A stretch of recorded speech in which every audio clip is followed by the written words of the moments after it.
Hello, everyone, and welcome to this exciting webinar today entitled Player Protection in Africa, a tale of regulatory progress or operators doing it for themselves. Before we get into this, I'd like my esteemed panel to maybe give a brief introduction to themselves. So, Fastayo, could you introduce yourself to everyone watching at home? Hi, everyone. My name is Fisayo, the CEO and founder of Gamble Alert in Nigeria. Right. Mr. Birrell, the man who probably needs no introduction, but I do remind you, you moderated my first ever panel, so this could be revenge. We'll see how it goes. Mr. Birrell. I'm looking forward to it, Simon. Thank you. Simon Borrell. I actually run an operator in Kenya called JuiceBet. I'm a strategic advisor to another operator about to launch in Nigeria, but I've spent the last 12 years operating various businesses and brands across sports betting and lottery, both retail and online, in sub-Saharan Africa. Thank you, Simon. Weldon, please, the stage is yours to introduce yourself. Okay, my name is Weldon Koros. I'm a Director Regulatory Affairs at the Association of Gaming Regulators in Africa, an entity that brings together gambling regulators across Africa. I'm based in Kenya, Nairobi, Kenya. Thank you, Weldon. And last but by no means least, my colleague here, Nana, could you please introduce yourself? Yes, my name is Euzin Nana Chigozi, and I'm the compliance manager for OneSBet Nigeria. Okay, guys. Thank you for those brief introductions. I think if you allow me just a few seconds to set the scene, this webinar is based on the recent report that was commissioned by OneXBet in partnership with SBC, looking at player protection in Africa. And I think some key themes came from that report around regulation, education, and implementation. And I think that's what we'll cover in this webinar. I suppose let's just jump straight into it then, Weldon. I'll come to you first if you don't mind. In terms of representing regulators, if we're talking about player protection in Africa, and is it regulatory progress or operators doing it for themselves, what's your viewpoint, Weldon? Is it operators doing it, or is it regulatory bodies moving forward? The current landscape differs country by country, depending on the regulation in that country. And I think one of the major problems facing Africa is each country has its own regulation. And just to start, Africa has different types of regulators. One, we have countries that don't have regulators at all. Then we have countries that are regulated by a national regulator. That is a country that has one regulator. Then we have countries that have provisional regulators within their country. So each of them regulates based on their jurisdiction. The provisional regulators regulate within their jurisdiction, and they apply different mechanisms from other provisional regulators within their country. In Kenya, we have a national regulator, and the requirements for operators come at a national level. So it applies to all operators within Kenya uniformly. So to address the different regulations between different countries, I think we currently have begun a process to harmonize standards so that at least at the end of the day, at the end of the harmonization process, we will have one requirement applying to all countries that participated in the harmonization process. I think it's interesting, Weldon, what you say there, because from the report, from the 54 countries, 56% of operators were looking for more consistency in messaging around player protection. And that leads me into the two operators on the panel, both Simon and Nana.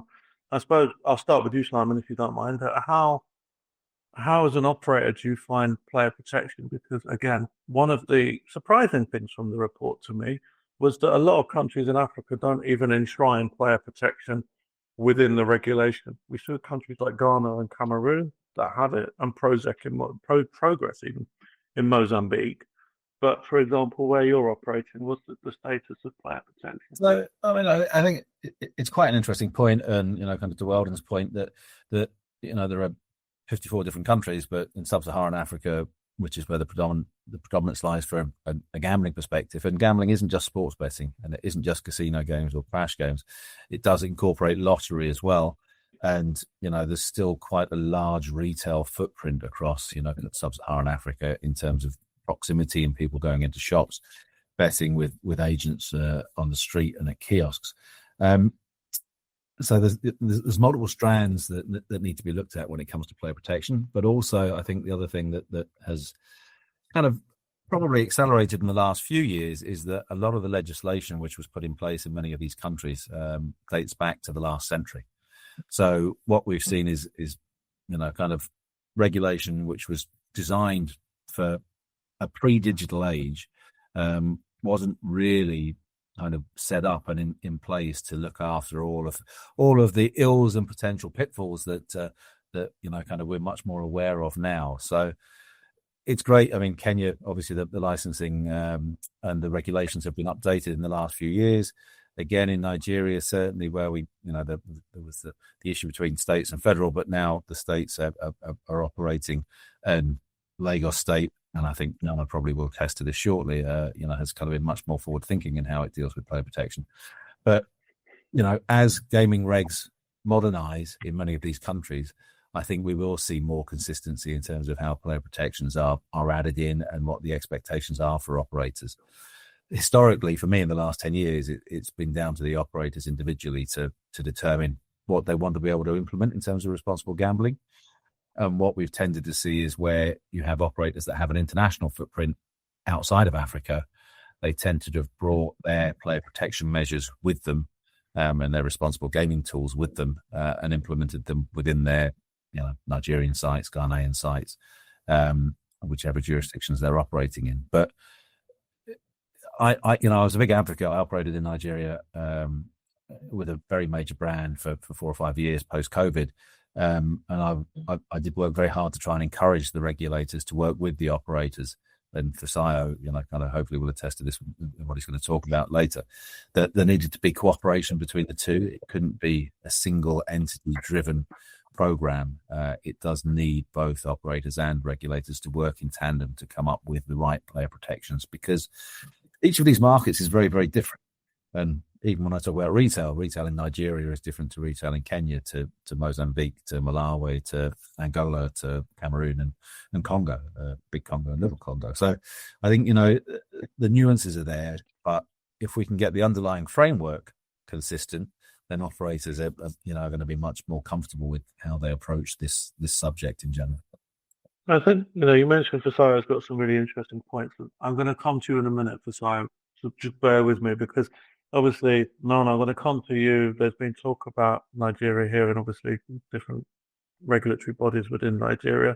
Obviously, one expert, as we've seen recently with the AFCON partnership, is key market in Africa. So I just want to understand from your point of view as the compliance guy in Nigeria, how's player protection working for you when you've got your different, dealing with multiple bodies rather than one governmental level? It's actually going well at this moment because we have a Lagos State lottery license and it's guiding us at this moment. And Lagos State people, they have the safe play. They have developed a safe play app. Whereas if you're a player in Nigeria and you feel that you are addicted and you don't want to play bets anymore, you could actually sign up to that place, then exclude yourself from all betting sites. But this is only to Lagos State. This is only to all the betting companies that are registered in Lagos State and not all in Nigeria. Okay. That's an interesting point, and I think it leads me to Fisayo very nicely at this point. I think from the discussion from both the regulatory side and the operator side that we've just heard, there seems to be a little bit of a gap, and I think it's always dangerous if you put player protection solely on the operator and if it's not within the regulation. But this is a question to you, Fisayo. Do you believe, and maybe I'll put you as the most independent between the two operators and regulators on this panel, is there a genuine desire, do you believe, in Africa to prioritize and enshrine player protection within gaming regulation? Or is it hearsay from what you're experiencing? Thank you, Simon. I love the fact that you started with the issue of prioritization. And I'm going to talk about the emerging public health prevention approaches that we've seen with gaming regulators and operators. I'll list some of them out and then see how challenging some of these approaches have been and why it's been difficult to achieve in terms of enforcement, and then what are the points that can be taken from it. So first is, what are those approaches? We've seen restriction in terms of advertisement and marketing. You see a lot of regulations across different jurisdictions, placing limits on the content that can be put out. That in Kenya, for instance, you have partial or full ban. We know also in Nigeria the kind of content that you have to put out there when you're advertising. There's also the approach of reduction in terms of accessibility of gambling products based on density, based on intensity, how much harm it's able to cause. The game features as well, there are restrictions in terms of legislation in that regard. There are a number of other provisions, approaches that we've seen regulators, take in terms of player protection that may make us think that maybe regulators across Africa are beginning to wake up to the reality of player protection. Unfortunately, as much as these regulations are there, these legislations are there, the enforcement is always a problem. Take, for instance, in Africa, as of 2024, 40 out of 41 gaming regulators across the continent, have specific provisions prohibiting minors from engaging in gambling activities. Interestingly, most of these jurisdictions where they have the laws, there is still the minor participation in gambling. So it goes back to the issue of enforcement. But the interesting question, or the very important question to ask, is why exactly has enforcement of regulation or legislation been so difficult on the continent, right? And I would say that number one is the failure of the regulator to control, or to, in fact, punish non-compliance, whether it is willful or not. And the only reason they are unable to control that is because of capacity. I wouldn't say will, because we've seen them display the will in terms of the letters of the law. But in terms of capacity, you really cannot say that the regulators are properly resourced to ensure that there is enforcement. And I'm going to give examples. For instance, in Nigeria has 36 states plus the FCT, and in a state, you could have a landmass that is as wide as another state in a different country, with only one regulator managing that space without the correct amount of resources being available to that regulator. It's just entirely difficult, to handle such regulation. And then with the target by the government also gives regulators, it now makes certain regulators, begin to move away from the responsibility of actually regulating through generating revenue. And we've seen that interestingly. So back to the question on whether or not the player protection is being led by the regulator, or it is a matter of the operators, doing it themselves. What we've seen based on our work is that the management of gambling harm in Africa relies so much on self-regulatory approaches, right? We see gambling operators who are expected to, implement all of these approaches, and we think that that's a problem. I think that's an interesting point. Simon, Yeah, go on. What this one really for Weldon and for Saya. I wonder, and again, in my experience of working in many jurisdictions, I wonder if actually there is a clear, consensus on what responsible gambling means and what player protection actually means. Because, again, this is not unique to different African territories. It's global. If you say player protection in Australia, is that interpreted in exactly the same way as player protection in France? I don't think it is. And I do wonder if between the regulators there needs to be more sensitization, which would then help operators who are operating in multiple jurisdictions. And again, even in Nigeria with the 36 states and kind of the conglomerate approach. I agree totally in terms of implementation of regulations and how you monitor and how you enforce.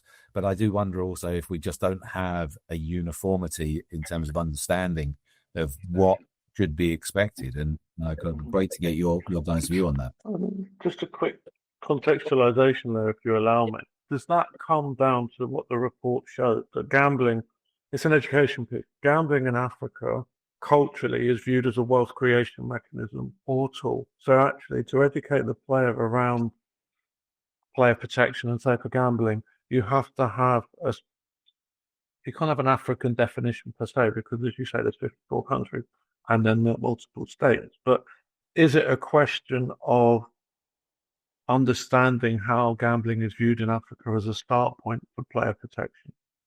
Just throwing that out there to you guys. I mean, for example, Weldon, is there a gap in technology when we're talking about resources for regulators? Can technology be used? Can AI be used? You know, I'm not saying you got beat up there as a regulator or someone who represents regulators, but if there's a resource issue, what's your view, Weldon? My view is there is a gap, especially when it comes to consumer protection tools. Each country has its own tools. For example, Nigeria has Safe Play, and it's not available in Kenya. There is another question that arose sometimes back that relates to this kind of discussion.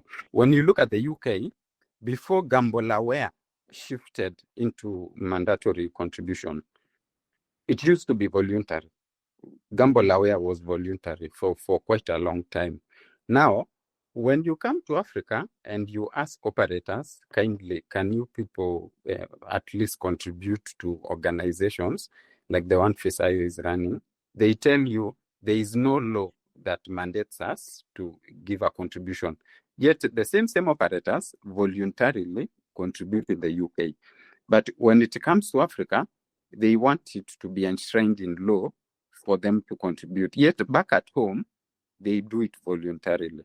So I do understand the UK has shifted into a mandatory contribution, which is a good thing. But for us in Africa, we are still behind. We are on the Gamble Aware era. And I think for any progress to currently occur, there must be some form of a voluntary contribution, especially from willing operators, because when the market is unstable, the people who suffer the most are operators. They are not regulators. So it boils down to attitude, perception, and I'm talking broadly. It cuts across all operators, because some operators will, personally, I have operators who have approached us before seeking a license in Kenya, asking us that we wish to promote responsible gambling before even we acquire our license. The same operator will go to Zambia. They will launch without making the same request that they made to us. So what we learned over time is that these people, when they're in Europe, they look at several African countries, they categorize these ones. Let's say South Africa, you need to signpost their helpline. So they comply with that. They look at Kenya. Kenya passed a new legislation soon, so we need to comply with that. They look at Zambia. Zambia doesn't have a law. They just enter the market like that. So from my end, I think the biggest culprit is the operator. I'm sorry to say this. It's something I've learned over time. They are very good operators, like extremely good operators that some of their decisions have even humbled me at some point. Like, we really have operators who have the industry at heart. They'll do things voluntarily without anyone mandating them. They'll prepare a report. Even the report that I'm hearing about, although I haven't seen it, but it shows some form of responsibility. There are operators who really don't even care compiling data, so long as they have their cash at hand. So from my end, and based on my experience, I think it boils down to operator responsibility. Thank you. I think Weldon, yeah, I think operators do have to absolutely shoulder a lot of responsibility. But I also think that if you're in the operator's shoes, we're commercial businesses, we're here to make money.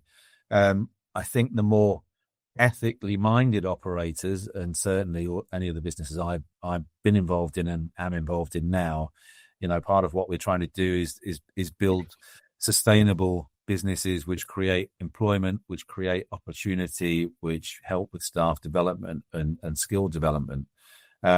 And yes, at the end of it, we absolutely also want to make some money too, but we're also very conscious of how we put, community support initiatives in place and what we do from a CSR programming perspective. And I agree with you. I think that every territory should have some kind of gambling charity, and the operators should be mandated to support those charities rather than it being voluntary. But I think a lot of operators will look at the CSR initiatives that they're undertaking and say, look, we are giving back, we are doing this. And that's a very easy get out for them, especially in jurisdictions where tax is on turnover, where a series of taxes are levied, be it VAT on states, be it withholding tax. The number of impediments that potentially come in for an operator can be significant. Which then adds to the reluctance to actually, if there's another charge, well, hang on a second, aren't we doing something over here? So why should we be paying over there? And, there's a little bit of semantics there. There's a little bit of companies optimizing, revenue for them rather than, putting back into the communities that they work within. So, but yeah, it is interesting. And I don't know an answer. I think you're very balanced. I was going to, and I'm so sorry, Simon. I know that you're trying to wait. So I know that you asked a question earlier about whether there is a uniform definition of responsible gambling and player protection on the continent. Do you still want that addressed, or you already have that? I think actually for Sayo, it would be great to get that in a nutshell. Then I want to go to Nana because I want his opinion on some of the stuff that's just been discussed, and then I'm going to come back to you. So this is an orchestra in my head. Don't worry, I know where we're going. But if you could give us a high-level definition as you see it, that would be very beneficial. So Okay, great. Nana, we're going to come to you in 1 second, my friend. Let's just say I'll give this definition, then we'll come into you. Oh no, I thought you wanted to attend to Nana first. I mean, at first. No, go. Give us the definition. Give Nana some more words to play with, and then we're going to go to Nana. Okay, fantastic. So the question that Simon is asking about the uniform definition of responsible gambling and player protection across the continent, maybe it doesn't exist in terms of some other jurisdictions, but I know that in Nigeria, Lagos always plays the big brother role, and I think that everybody agrees with that, right? Yep. Mm-hmm. And if Lagos State plays the big brother role, a lot of other state regulators come after them and say, look, what exactly is in your law? Let's replicate the same. And that's what we've seen a number of states adopting the same regulations on responsible gambling. For instance, Oyo State, Anambra State, Cross River, all of them coming together to say, look, we love what Lagos State has done. Let's adopt the same model. And I know that the African Gaming Expo also brings together a lot of regulators across the continent to share views on responsible gambling. The definition of responsible gambling that we've seen that works in Nigeria actually is the standard, the acceptable standard, that gaming operators and associated service providers are expected to uphold, right, to ensure that gaming remains fair and then players are not put at a disadvantage, right? So that's the standard definition that a lot of regulators across the country in Nigeria now, have adopted. And I am aware that maybe the definition is not exactly in those words for Kenya, but the specific provisions with the minimum expectation, the minimum requirements in their provision state all of those minimum standards that we have in the Nigerian definition as well. I think that's interesting for say, and I think what that shows is there's a real education piece that needs to be done about gambling in Africa, what it is. You know, it's not wealth creation; it's an entertainment activity at its core. And I think that. Sorry, man. Sorry, Simon. Can I just Weldon? I mean, you're in the centre. You're in the epicenter of the regulators. I mean, what sense do you have whenever you're talking about kind of responsible gaming with all of the regulators about this kind of consistency of approach or understanding? Is there uniformity? Do you think that there can be, you know, kind of some framework which is, as Fasaya says, the minimum, you know, expectation from operators? As we speak at the moment, there is no uniformity, but we are on the road. There's something going on at the background with the African Union, and I'll share some documentation with Simon after this meeting so that you can understand what's going on at the background.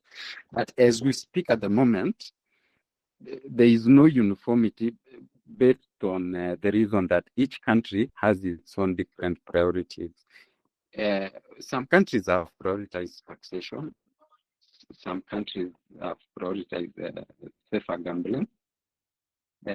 Some countries are in dispute as to whether it should be regulated at provisional level or at the national level. So discussions on responsible gambling have been shelved at the moment until they agree on who between the national and the provisional or the state is actually responsible for the discussion on safer gambling.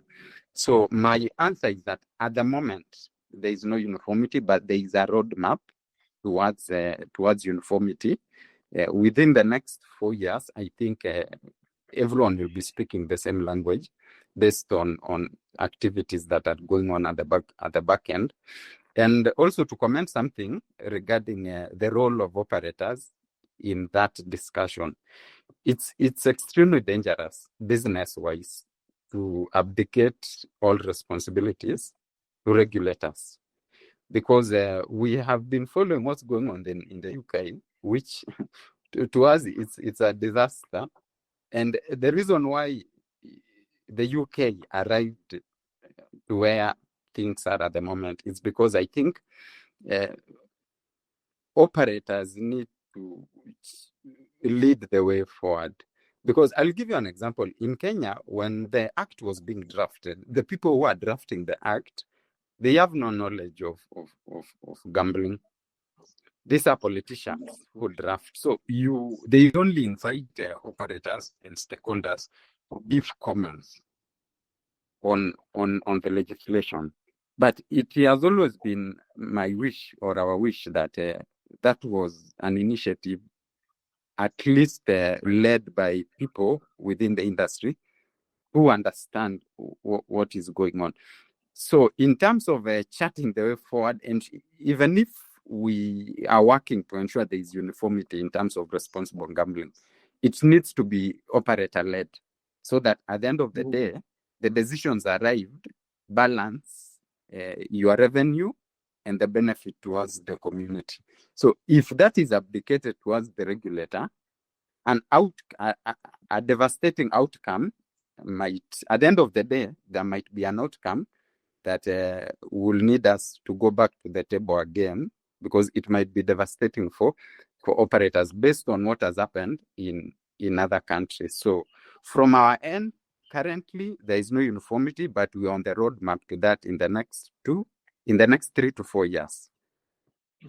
Just a question for Weldon, and I'm so sorry. Guys, I got to get to Nana. Sorry. Nana's sitting there patiently. I love the flow, but it's not just because you're my colleague, but I did say it a couple of minutes ago. So for say, if you could just hold that thought. But Weldon made a good point about operator-led, and actually, you've made it easier for me to lead into Nana on this, because I know there's not just because I advise one expert. You know, there's programs in Africa that one expert had.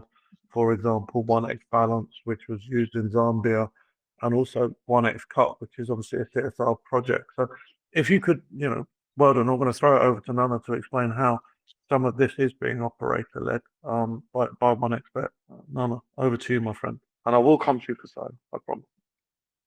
Okay, so in Nigeria, Honest Bets adopted a tournament called 1X Cup. It's a tournament that showcases amateur football players, and in this tournament, we also tell people about responsible gaming. Whereas we have billboards, we have places they wrote bet responsibly, and also we also teach them that betting is not just about business, because the most perceptions Nigerians have is that betting is business. You can double your money or triple your money. Maybe you put 1,000 naira, you'll be making 20 million, and that's why you see most of them playing accumulated bets. So we advise them that betting is not just about doubling money. That it's entertainment. It's not business. It's something you just play with your spare money, and not all your money. Because you see most people, they pay all their money and they start crying. Some will even come to the office and be crying, whether you can give them something. But it's not something that's, business is business. But it's just, all you have to do is advise them. And now we created an educational space called 1X Balance. And what does 1X Balance do? It's an educational platform that's designed to help users develop a conscious approach to betting and digital entertainment. It provides clear and accessible materials on self-control, discipline, and decision analysis, as well as practical tools such as tests and a budget calculator that help assess risk and support more balanced decision making. This project is also built on the idea that responsible betting begins with understanding one's own behavior and engaging in regular self-reflection. Taking together the 1X Bet Cup and 1X Balance, they illustrate two things entirely. And these are, there is the creation of value-driven sports environment centered on fair play and development, and there are tools that help us consciously manage their own behavior. This And is I just think just to add that, Nana, the one thing I really like about 1X Balance is it's not clinical. It's not like you're seeing a doctor. For want of a better phrase, it's gamified player protection. It's a soft discussion. And obviously, I'm sure Kasaya may have an opinion on that as we roll it out into Nigeria. But, I've kept you waiting, Kasaya. So I'm going to come back to you and maybe comment around using CR-style programs like 1X Cup as educational tools. But also going back to your earlier question that you wanted to pose to Weldon. So over to you, Kasaya. Okay, thank you very much. And I'm particularly impressed that 1X Bet is taking player protection quite seriously, and that they're discussing, in fact, their project to be particularly targeted at ensuring that players are well protected. It's quite encouraging to see not very many operators are doing that genuinely. So, it will be interesting to see in the coming days, how much impact this is going to make in terms of educating the players about responsible play. Yeah, so that's pretty much my comments in that regard. And then to go back to Weldon's contribution about responsible gaming and player protection being operator-led. It seems to me as though we are asking that the management of gambling harm should be self-regulatory, right? If we're asking the operators themselves to be the ones leading player protection approaches or responsible gaming initiatives, we think that, we stand at the intersection of regulation and operation. We want to be the watchdog to be sure that what is being done is actually quite effective, for the players eventually. So we think that when it comes to the management of gambling harm, it should be regulator-led. It should be regulated. So our point is not that the operators are not responsible for whatever happens in terms of regulation. In terms of responsible for effectiveness, because you also want to be sure that the integrity is very much there. We think that the regulators should be better resourced and then lead responsible gaming in terms of legislation, enforceable legislation in this regard. Now we have that on ground. Operators are expected to follow the law, follow the regulations, follow legislations, not necessarily that they are the ones who are dictating what responsible gaming measures should be in place.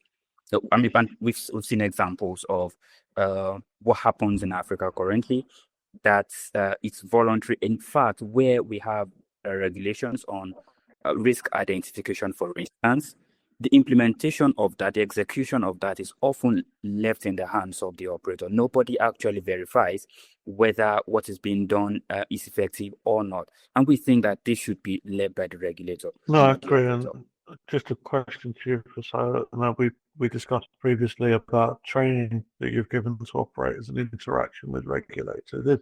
Is there some example that you can just show of a successful, where you've trained the operators, staff, maybe in a retail shop, and how you'd correctly worked with a regulator? I hate the word enforcement. I mean, I know part of a regulator's job is enforcement, but I think the primary job of a regulator is to create a safe and fun environment for people to enjoy gambling. So I think, Fasaya, if you could give us an example, and then I'm going to go back around to Simon and Nana. Okay, thank you. So yes, we've trained operators. Yeah, we've trained the Association of Nigerian Bookmakers, for instance, with all the licensed sports betting operators on different topics around responsible gaming, and then practical ways to handle cases when you have distressed calls, and persons who are in need of help. We've also worked with regulators to develop policies, to guide responsible gaming activities amongst the gaming operators. We, especially when it comes to the enforcement of anti-underage gambling activities in different states in the country, we've also worked with different regulators to let them know that, look, this underage gambling is happening in this environment, and we think that you need to act on it. There are operators that we've called also to order to say, look, this is going on in one of your retail shops.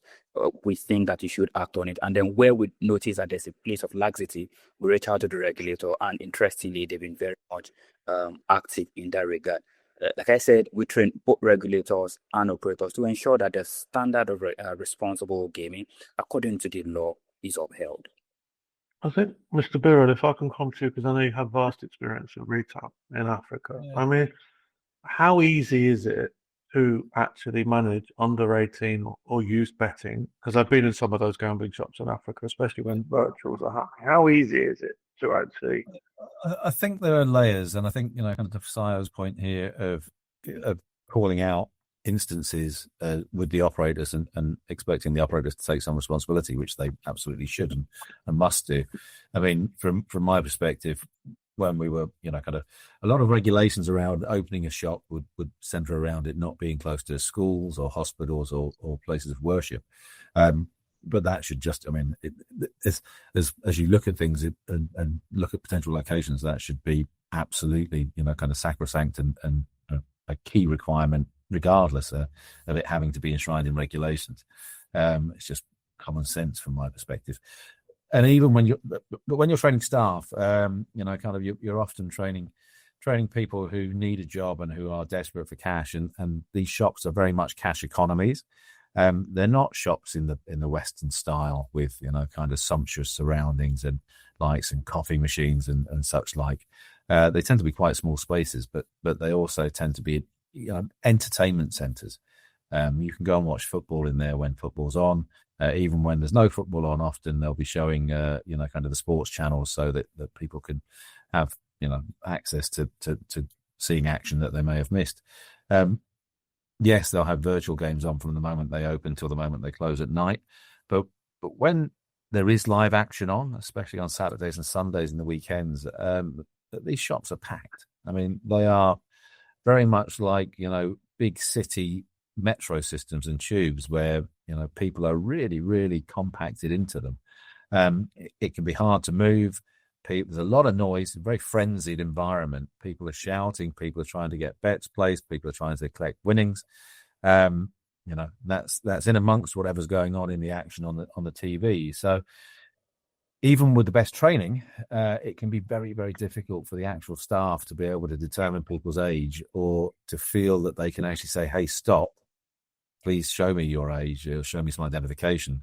I'm not going to accept your bet, because there's a lot of pressure on them. And I'm not excusing anything, far from it. I'm trying to just build a picture to give context of why the layers here are so complex. And it is difficult because, yes, there's a level of player, kind of education and sensitization that needs to go on. There's a level of above the line marketing that needs to address the, kind of the fact that it's not okay for under 18s to go into a shop or to a point of sale and buy a ticket or place a bet on football. But a lot of the advertising that goes on actually is advocating, that sports betting companies can help you deliver the aspirations that you want, that you can turn, 10 bob into 1,000 shillings or, 100 naira into 20 million. So there is an issue in terms of kind of what we do from a brand, as operators, what we do from a brand advertising perspective and how we need to counter that.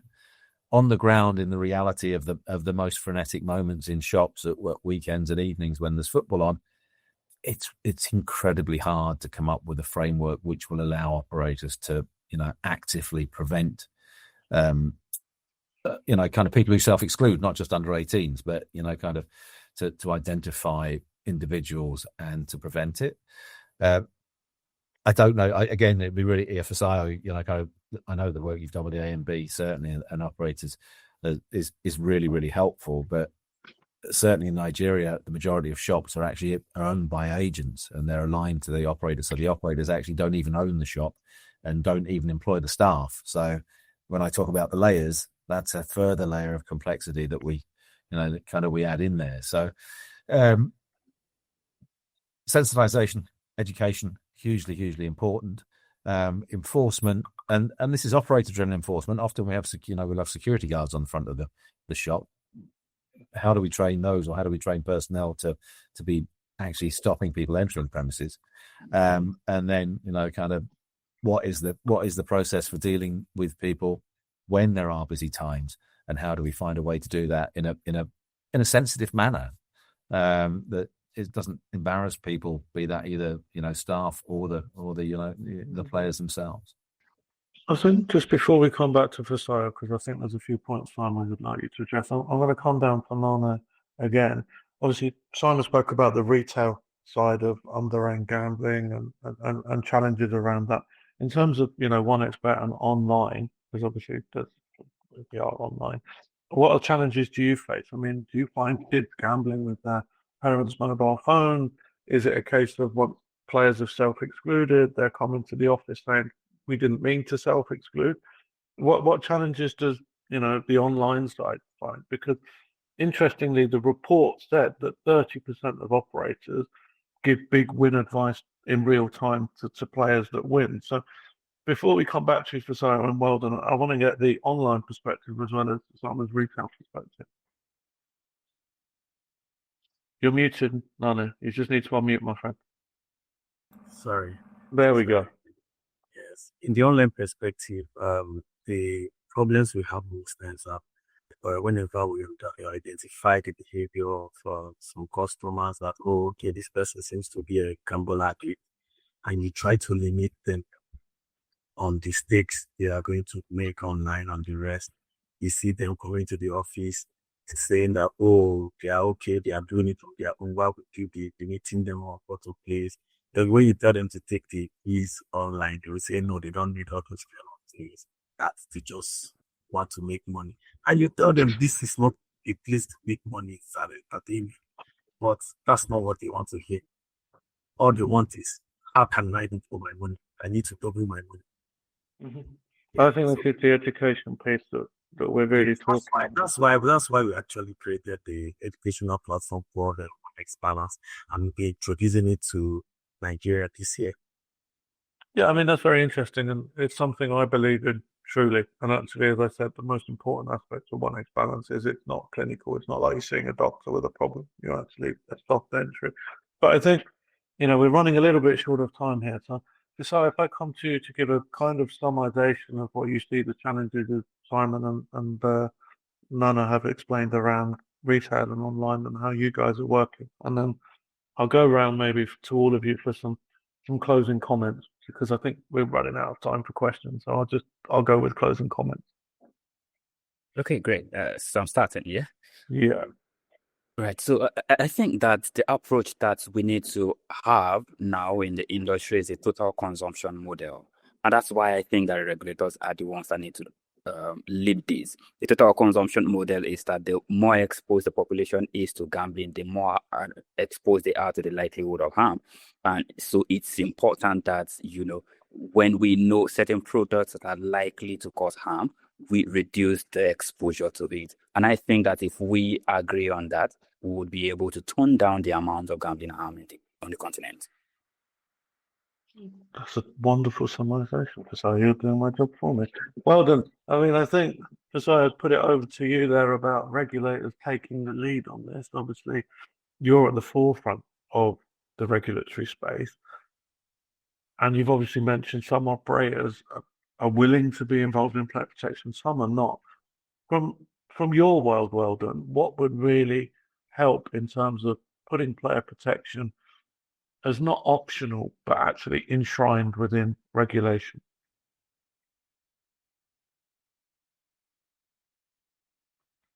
Okay, personally, I draw most of my lessons from the UK, where responsible gambling is like a socio-economic right. It needs resources. You can't do responsible gambling without resources. So unless we all agree that it is something that needs to be achieved progressively, I think we will be lying to ourselves. And that answers the question that Fisayo posed, where he asked whether shouldn't regulators be enforcing mandatorily rather than ensuring that it is progressive. The UK arrived in 2025 through some lessons in the past, and it was through voluntary contributions and ensuring that operators lead the way. Because if today we say that organizations doing education and awareness rely exclusively on government funding, there are issues like procurement, like Fisayo Gamble Alert will need to apply, undergo procurement, financial checkups. And sometimes you can approach Simon through an expert and get support to do education and awareness, which makes progress move faster. So for me, I'm a fan of a hybrid approach.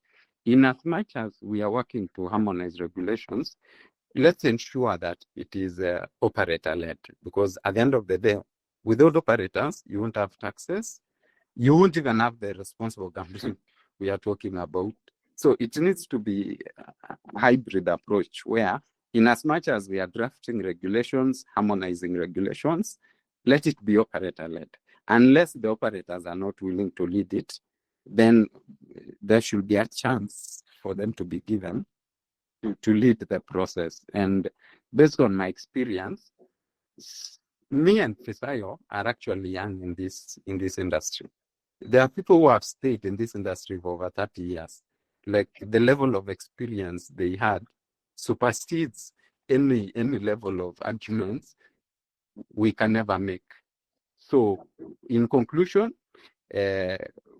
in as much as we are championing for responsible gambling in Africa and a unified approach, let it be operator-led and also regulator-led on an equal measure. Thank you. I think, Weldon, I agree with that. I'm going to be slightly controversial. I think it has to be hybrid, and it has to be. We've got two good operators on this webinar, but some operators, as you mentioned, aren't really fully engaged in this, and they won't engage unless they're made to engage. So, yes, I believe operators need to be at the forefront of it, and I think I agree. When you look at the UK, the operators lost the socio-economic argument about what gambling is, which is why the regulations become very tight. But I think you can't rely on operators to regulate themselves, which is why we have regulators. So I'm going to come to Nane for his view on in summarization around player protection and one expert's view, especially around the online space. And you've mentioned very kindly 1x Cup and 1x Balance as tools that you're looking at. But if you had one thing to say about player protection in Africa, what would it be, Nana? I would say that the regulators should take charge of player protection entirely, just like Lagos State did, and they'll be able to regulate the market, because you cannot be an operator and be regulating yourself too. And other operators too should also try to adopt a way to also protect their customers too. I agree totally. I mean, Simon, I'm gonna leave final comment to you before I kind of make some naff attempts at summarising what you clever people have said. Goodness, listen. So, again, I advocate for a joint approach. I think that's the only sensible way that the business, regulators and operators can coexist, is when they work together for the greater good. I would say that regulators were very early to the table to ensure that the authenticity of games, the fairness of games was recognised. So most countries have regulations where they expect any new licensee to have succumbed to GLI or other recognised laboratory testing of the fairness of their products. I would suggest that kind of responsible gaming tools should be part of that requirement as well. I don't think that it's a good approach to say to the operator, you can do what you want from an RG perspective, but you must make sure your games are going to be fair. I mean, there's just kind of a bit contradiction there, maybe. Yeah, a bit of a contradiction there. So, I mean, I think that's an issue. I think the fact that we do have a continent where I'd say probably 40 to 50% of gambling still happens on the streets and in shops means that yes, the digital approach is great. And actually, we can be much more effective there. The tools can be much more effective. Identification, assistance can all help, and we can protect. Kind of do a lot more to prevent underage gambling. But recognizing that we have to find a way to drive much better education and enforcement on the streets is difficult, but doesn't mean that we shouldn't be trying. Well, I think that's a wonderful tee up for me there, Simon. Thank you. I think people are trying, and I think what I really found interesting from this conversation is, the report talked about consistency, but it's actually not about consistency per se. There needs to be an understanding and definition, an overarching definition. I know players in different countries in Africa have got different mentality, the same as Europe, but there is an understanding of what player protection is, and I think when Weldon was talking about being, 2 to 4 years away from a full understanding and implementation, that is the challenge that Africa really faces around the consistency of understanding of what player protection is, then educating the player that gambling, as Nana and Simon has indicated, isn't about wealth creation, it's about entertainment. And then it's about the implementation aspect where FSIO comes in and understand both working with operators and regulators and protecting the players to ensure that there's a full 360 approach to player protection in Africa. I think Africa's on a journey. I think it's come a long way since post-COVID in 2020, but there's still a long way to go.